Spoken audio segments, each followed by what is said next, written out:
मोदी जी ने बोला है कि गोल्ड कम खरीदो, कारपूलिंग करो, फ्यूल बचाओ, ये वो फलाना ढमकाना। मैं आपको बताऊंगा कि इसका असली मतलब आपके लिए क्या है, अगर आप मिडिल क्लास या अपर मिडिल क्लास या हाई क्लास हो। तो लास्ट टाइम ये चीज़ इंदिरा गांधी ने बोली थी 1967 में, और उसके बाद इंडिया का सबसे बड़ा ड्राउट आया था जिसमें लाखों लोग मरे थे, लोगों के खाने के लाले पड़ गए थे। और वॉर और रुपी डिटीरियोरेशन की वजह से आप ये दोबारा एक्सपेक्ट कर सकते हो। तो सबसे पहले तो यूएस ईरान की वॉर की वजह से क्रूड ऑयल कम होगा, ये सबको पता है।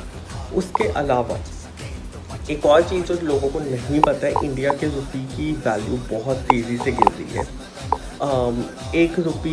$1 ऑलमोस्ट 100 रुपीज़ को टच करने वाला है। तो अगर ऐसा कुछ हुआ कि वॉर की वजह से हमारे यहाँ तेल कम हुआ, तो हमारे पास इतने पैसे नहीं हैं कि हम तेल खरीद सके एज अ कंट्री। तो ये बहुत ही चिंताजनक बात है और इट इज़ वेरी इंपॉर्टेंट कि हम इस चीज़ को ध्यान से लें। अब मैं इसका इम्प्लीकेशन बताता हूँ रिच लोगों पे। लोगों को लगता है कि इसमें मिडिल क्लास मरेगा। मिडिल क्लास की इतनी कोई बड़ी बात नहीं है, उन्होंने अपने खर्चे कंट्रोल करने, बात वहीं खत्म हो जानी है और थोड़े टाइम में ये टाइम निकल जाएगा। पर रिच लोगों के एसेट्स, बिजनेसेस, सब पे बहुत तगड़ा इफेक्ट आएगा। इसीलिए दूसरी कंट्री की नेशनलिटीज़, दूसरी कंट्री की रेजिडेंसीज बहुत इंपॉर्टेंट है। मैं खुद कैनेडियन रेजिडेंट हूँ और मेरे पास दुबई की रेजिडेंसी है। तो मैं खुद इस टाइम को बचने के लिए दुबई या कनाडा में से किसी एक कंट्री में 6-8 महीने के लिए शिफ्ट कर जाऊँगा। तो अब बात करते हैं दुबई की। तो जैसे ही वॉर हुआ, लोगों ने बहुत हवा मचा दिया कि दुबई इज़ डेड, ये वो फलाना ढमकाना। But in reality Dubai bounce back कर चुका है और मोस्टली लोगों को पता है ये चीज़ कि बाउंस बैक हो गया।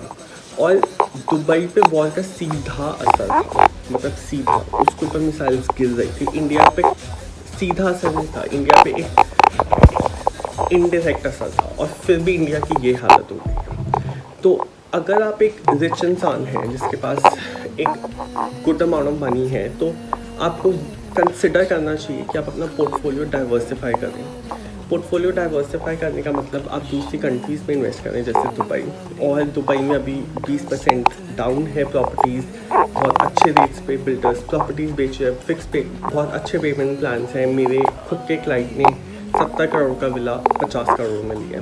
तो I feel it is high time कि अगर आप अमीर हैं तो सोचिए कि आपको एक कंट्री पे ऐसे वर्ल्ड सिचुएशंस के उस पर नहीं बैठना चाहिए। And it is time for you to diversify your portfolio and I am here for you. आप मुझे रीच आउट कर सकते हैं and I can help you. Ambani ji की नेट